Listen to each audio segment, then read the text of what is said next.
11장은 이스라엘과 이방인의 관계를 통해서 하나님의 구원의 섭리를 설명합니다.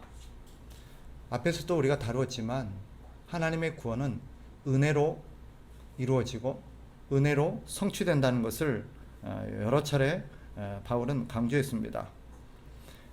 그런 맥락에서 이스라엘의 구원을 어떻게 봐야 될 것인가?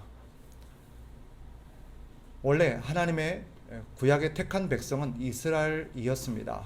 그럼에도 이스라엘은 하나님의 말씀을 그릇 이해했고 자기의 노력과 율법을 지키려는 또 공로를 통해서 구원을 성취하려 했고 보내신 예수 그리스도를 통한 은혜의 성취를 이해하지 못했습니다. 결국 그들은 구원에서 멀어졌고 그로 인해서 이방인들이 구원을 얻게 되었습니다. 이방인은 하나님의 은혜로 말미암아 구원을 얻는다는 것을 깨달은 반면 이스라엘은 깨닫지를 못했던 것입니다. 이방의 눈에서 볼 때, 이방인의 눈으로 볼 때 이스라엘은 구원에서 멀었습니다. 그들은 여전히 율법을 붙잡고 있었고 자기의 노력과 공로를 강조하고 있어서 그들은 구원의 가능성이 없어 보였습니다. 그런데 바울은 오늘 본문을 통해서도 우리에게 말하는 게 뭐냐면 너희가 하나님의 은혜로 구원을 받았듯 이스라엘도 은혜로 구원을 받는다는 거예요. 그리고 하나님께서 이스라엘 백성들 가운데서도 택한 자가 있다라고 말씀합니다. 자, 그런 원리를 깨닫게 하고자 바울이 이 엘리야를 언급합니다. 엘리야의 경험을 통해서 엘리야 사건을 통해서 이스라엘 백성들의 그릇된 생각뿐만 아니라 이방인들 가운데도 갖고 있는 그릇된 생각들을 깨우칩니다. 엘리야가 활동하던 시대는 북이스라엘 역사상 가장 악한 왕이라고 하는 아합이 통치하던 시대입니다. 당시 이세벨과 결혼한 아합은 하나님을 버렸고 바알을 섬겼습니다.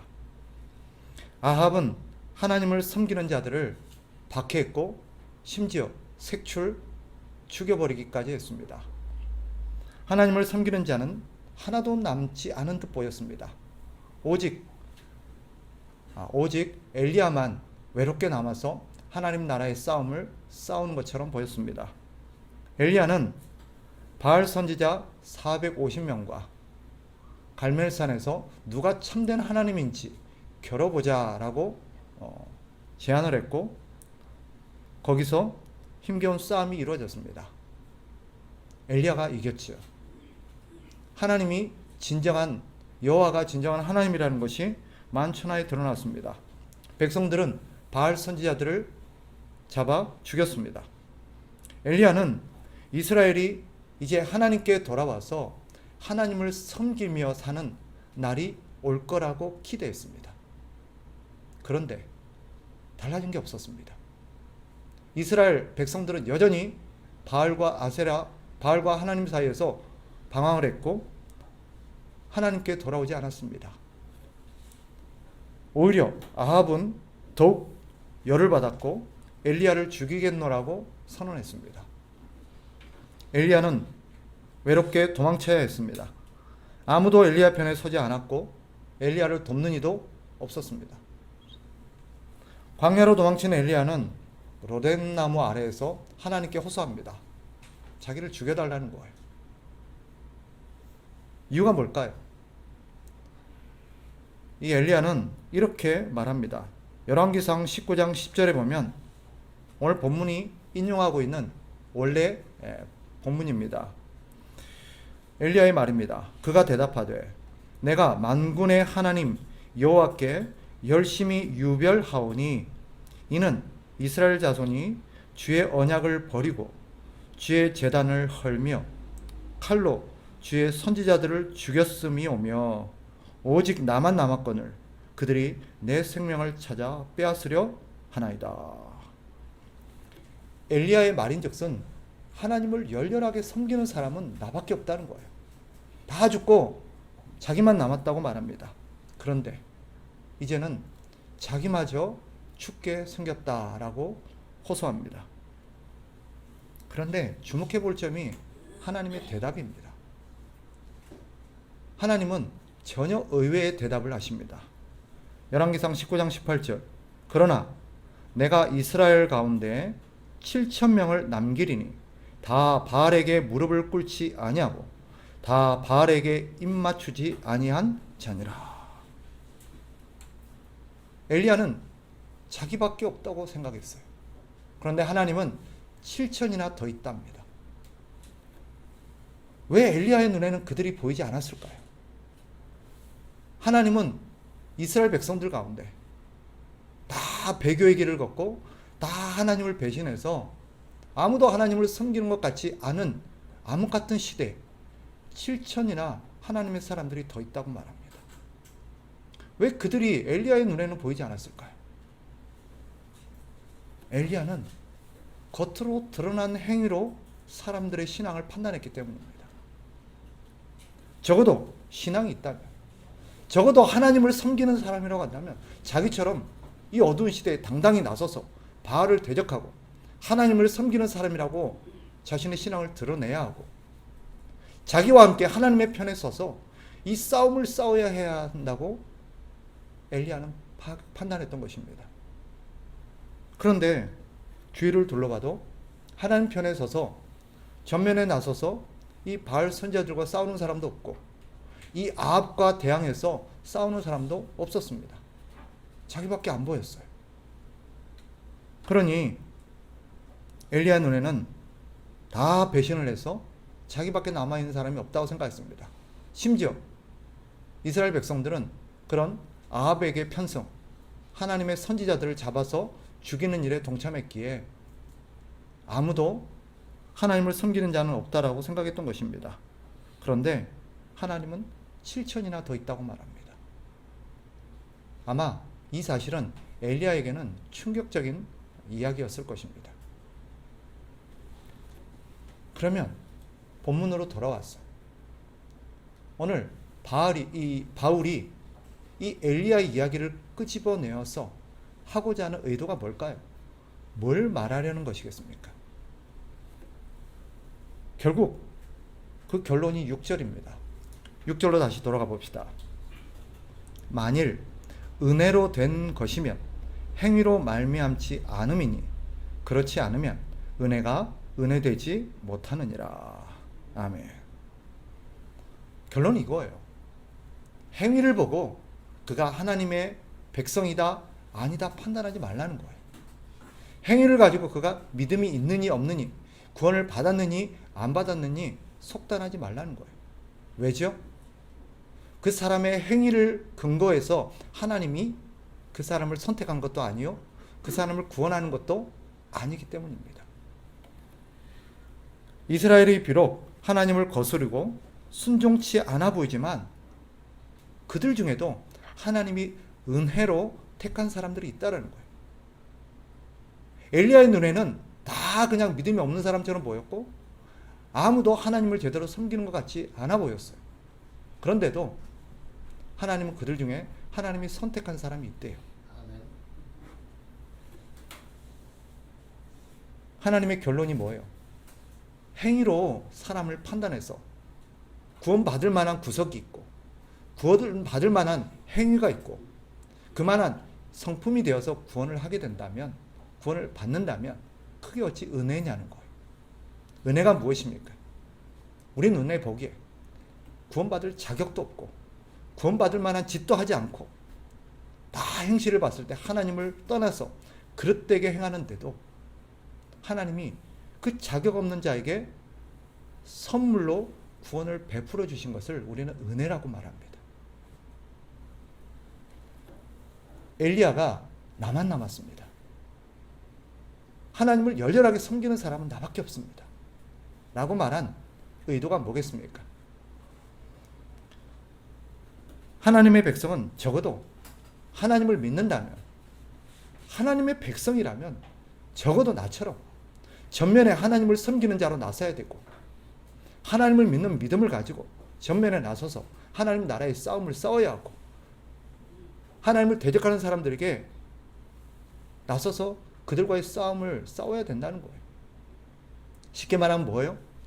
적어도 믿음이 있다면, 하나님의 백성이라면 하나님의 백성다운 행동이 있어야 된다는 거예요. 오늘날로 따지면 뭐예요? 적어도 어떤 상황에도 주일은 지켜야 되고, 헌금 생활은 해야 되고, 전도도 해야 되고, 봉사도 해야지. 그러지 않는 사람이 어떻게 신자라고 할 수 있느냐? 어떻게 그래놓고 구원받은 하나님의 백성이라고 할 수 있느냐? 이런 얘기입니다. 엘리야는 확신했어요. 다 죽고 나만 남았습니다. 그런데 하나님이 말씀이 뭐예요? 7천이나 더 있대요.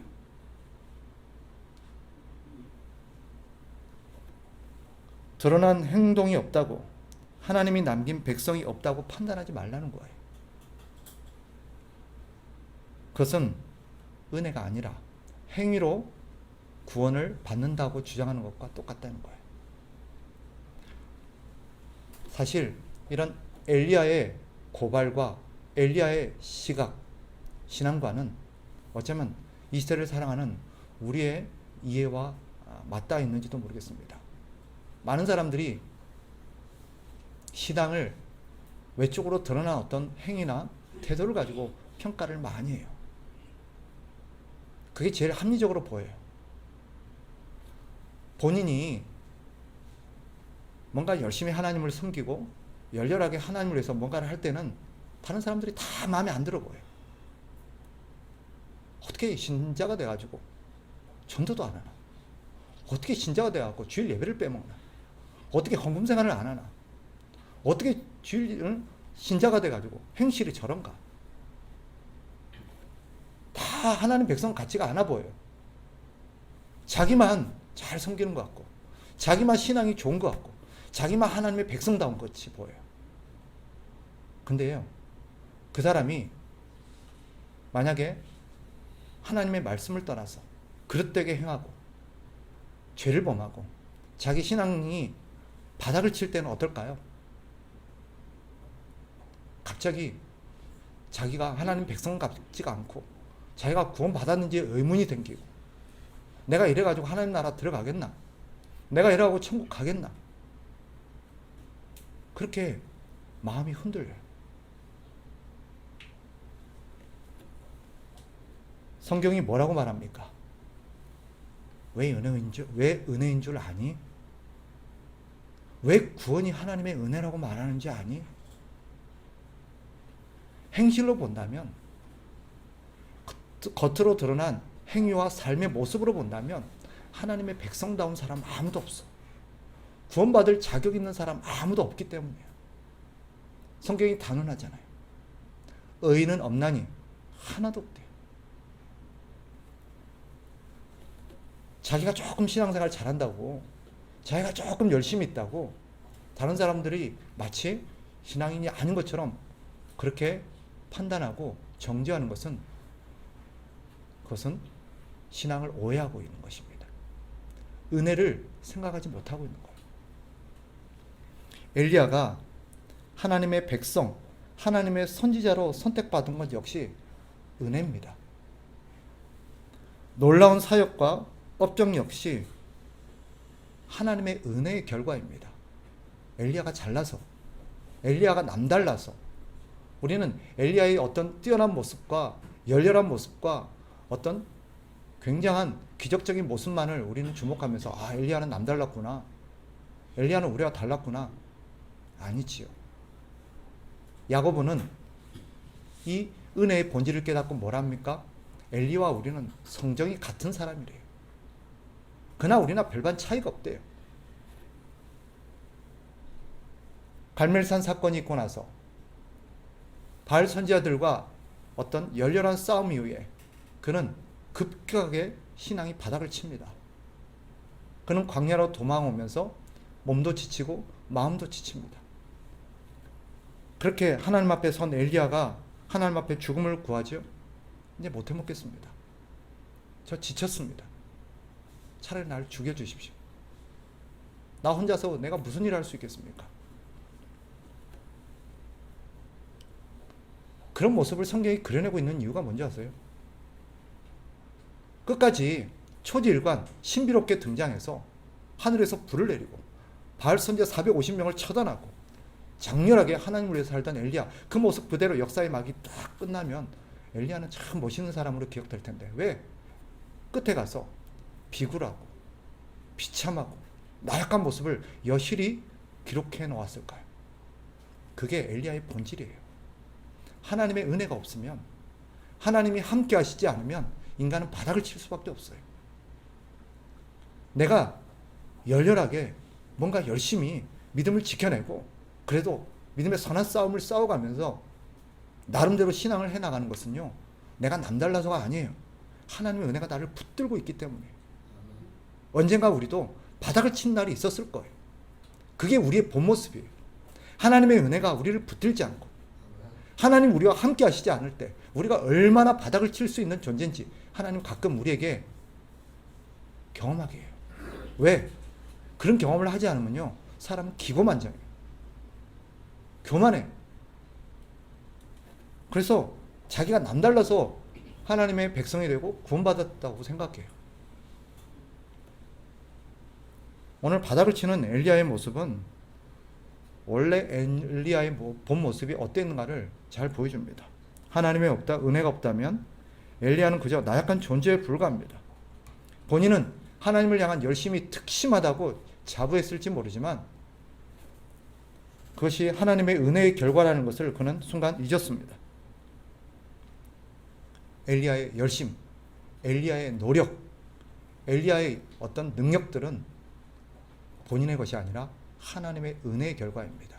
그래서 우리는 성경에서 누군가의 열심을 봤을 때 그 열심 뒤에 있는 하나님의 열심을 봐야 돼요. 누군가의 뛰어난 능력을 봤을 때 우리는 그 뒤에서 그를 통해서 역사하시는 하나님의 능력을 봐야 돼요. 오히려 엘리야의 놀라운 능력은요, 하나님께서 나약한 한 사람을 얼마만큼 귀하게 쓰실 수 있는지를 보여주는 대목이지 그 사람이 얼마나 대단한 사람인가를 보여주는 대목이 아니에요.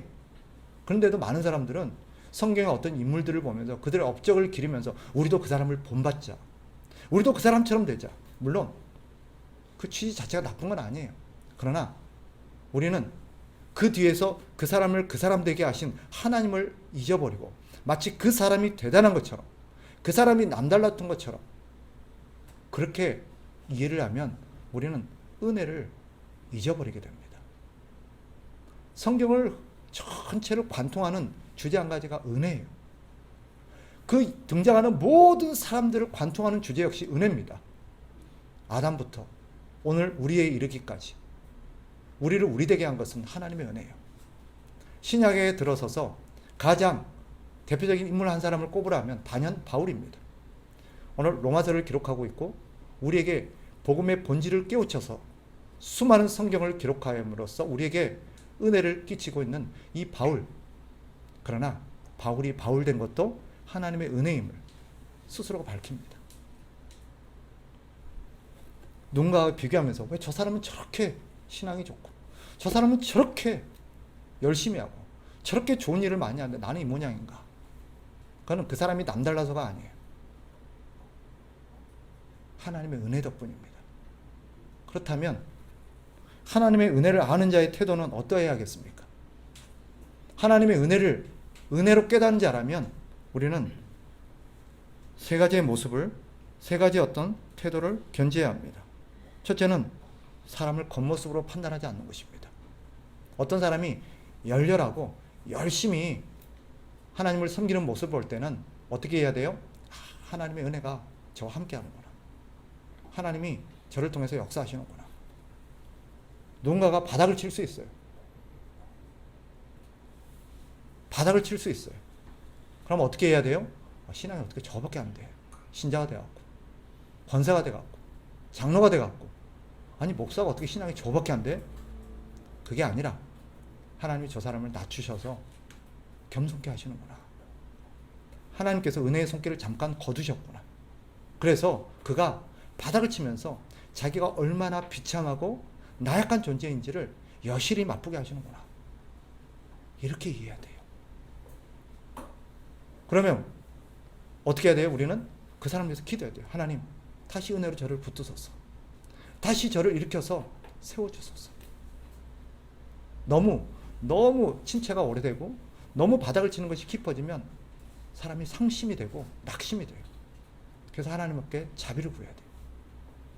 우리도 바닥을 칠 때가 있을 수 있어요. 어쩌면 이 코로나 상황에서 신앙의 바닥을 치는 성도들이 저는 적지 않을 거라고 생각합니다. 자기 신앙의 민모습을 여실히 확인하는 기회가 되고 있을 거라고 저는 생각해요. 내 신앙이 이 정도밖에 안 됐구나. 자유가 주어졌을 때 그 자유가 나를 얼마나 방탕하게 만들 수 있고 하나님으로부터 멀어지게 만들 수 있는가 하는 것을 여실히 맛본 사람들이 많을 거예요. 저 역시 그러니까. 그때 우리는 하나님 앞에 기도해야 됩니다. 뭐라고요? 하나님, 저를 은혜로 붙드셔서 너무 바닥을 치지 않게 하시고 너무 바닥에 오래 있지 않게 해달라고. 다시 은혜로 나를 붙들어 일으키셔서 내가 하나님을 위해서 짧은 인생 열렬하게 살게 해달라고. 두 번째로, 은혜를 아는 사람은요, 복음의 빚진 자라는 것을 알아야 돼요. 내가 나 된 것은 하나님께서 누군가를 사용하셔서 나에게 구원의 은혜의 복음을 들려줬기 때문이에요. 그 은혜의 복음이 내 귀에 들려졌고 그 은혜의 복음을 전한 사람의 헌신과 섬김을 통해서 오늘 내가 이렇게 된 거예요. 나는 복음의 빚을 진 거예요. 그러니 나 역시 누군가에게 복음의 빚을 지고 있다는 생각을 가지고 그 빚을 갚아야 돼요. 갚아야 돼요. 그것은 나처럼 바닥을 헤매고 있고 나처럼 하나님을 모른 채 인생의 고단함을 맛보고 있고 나처럼 하나님의 뜻을 어긋나서 죄악 가운데 살아가고 있는 사람들, 그 사람에게 복음을 전해줘야 돼요. 하나님, 너도 사랑하신다. 너 내가 얼마나 바닥치는 인생이었는지 알지 않니? 하나님의 복음이 나를 붙들어 일으켜서 오늘 사랑부실하게 만들었어. 하나님, 너도 사랑하셔. 너도 하나님께 돌아와서 하나님의 은혜를 붙들면 너도 사랑부실할 수 있어. 너도 행복하게 살 수 있어. 너도 하나님 나라를 위하여, 많은 사람을 위하여, 인류를 위하여 귀하게 쓰임받을 수 있어. 우리는 복음의 빚진 자의 역할을 감당해야 돼요. 마지막으로, 우리는 하나님께서 나에게 은혜를 베푸셨듯 다른 사람에게도 동일한 은혜를 베푸신다는 것을 항상 믿어야 합니다. 누군가가 나를 아프게 할 수도 있고, 정말 누군가가 내 눈에 보기에는 너무 밉고 너무 하나님의 은혜를 받기에 합당하지 못해서 저 사람은 하나님께서 도무지 구원하지 않으셨으면 좋겠고, 하나님이 저 사람은 그냥 내버려 두셨으면 좋겠고, 하나님이 저 사람에게 벌을 내렸으면 좋겠던 사람, 그런 사람일지라도 하나님이 나와 동일하게 은혜를 베푸신다는 것을 이해해야 돼요. 내가 싫어한다고, 내가 미워한다고 하나님까지 그렇게 미워하고 싫어한다고 생각하시면 안 돼요. 하나님이 나에게 은혜를 베푸셨다면 그 사람에게도 동일한 은혜를 베푸십니다. 내가 밉다고 하나님도 미워하겠거니, 내가 저 사람을 싫어한다고 하나님도 싫어하겠거니 생각하는 것은 우리의 오해입니다. 은혜를 모르는 사람이에요. 적어도 자기 주제 파악을 못하는 사람입니다. 내가 얼마나 형편없는 사람이고, 내가 얼마나 하나님의 은혜를 입기에 합당하지 못한 사람인지, 그런 사람인지를 자각하는 사람, 이 사람의 은혜를 깨닫는 사람이에요. 이런 은혜를 아는 사람이라면 다른 사람을 은혜 받지 못할 자로 함부로 정죄할 수는 없을 것입니다. 그래서 은혜인 거예요. 말씀을 정리하겠습니다. 오늘 바울은 6절에서 만일 은혜로 된 것이면 행위로 말미암지 않음이니 그렇지 않으면 은혜가 은혜되지 못하느니라. 우리도 은혜로 이만큼 되었습니다. 우리가 오늘 이만큼 된 것은 은혜입니다. 오늘 내가 바닥을 치고 있을 수 있어요. 오늘 내가 정말 내가 보기에도 실망스러운 삶의 모습을 갖고 있을 수 있어요. 그러나 앞에서 우리가 한때 멋지게 살았고 잘 나갔고 우리 신앙이 참 고매했다면 그게 은혜의 결과였습니다. 지금 이 순간 우리에게 필요한 건 하나님의 은혜입니다. 그러니 낙심할 것이 아니라 나는 형편없구나, 나는 이 정도밖에 안 되구나가 아니라 하나님의 은혜가 필요하구나 라고 이해하셔야 돼요. 하나님의 은혜가, 내가 더 노력해야겠다, 내가 더 분발해야겠다, 이런 태도도 좋습니다. 그러나 그것으로 우리 인생을 살아갈 수는 없어요. 하나님의 은혜가 필요한 것입니다. 바닥을 치는 분들, 하나님의 은혜가 절실하게 필요한 때입니다. 하나님 앞에 은혜를 호소하십시오. 혹여나 이 어려운 시대 속에서 또 믿음으로 잘 이겨내고 믿음생활 열심히 하시는 분들, 나름 다른 사람과 비교해서 내가 좀 신앙생활 잘하고 있다고 생각하시는 분들, 하나님 은혜가 여러분을 붙들고 있다는 걸 잊어버리지 마십시오. 다른 사람을 함부로 행위로 판단하지 마십시오. 그에게 그저 나와 같은 하나님의 은혜가 필요한 순간일 뿐입니다. 우리에게 하나님의 은혜를 깨닫는 그런 사람이 되는 그런 큰 은혜가 있기를 주의 이름으로 바랍니다. 기도하겠습니다.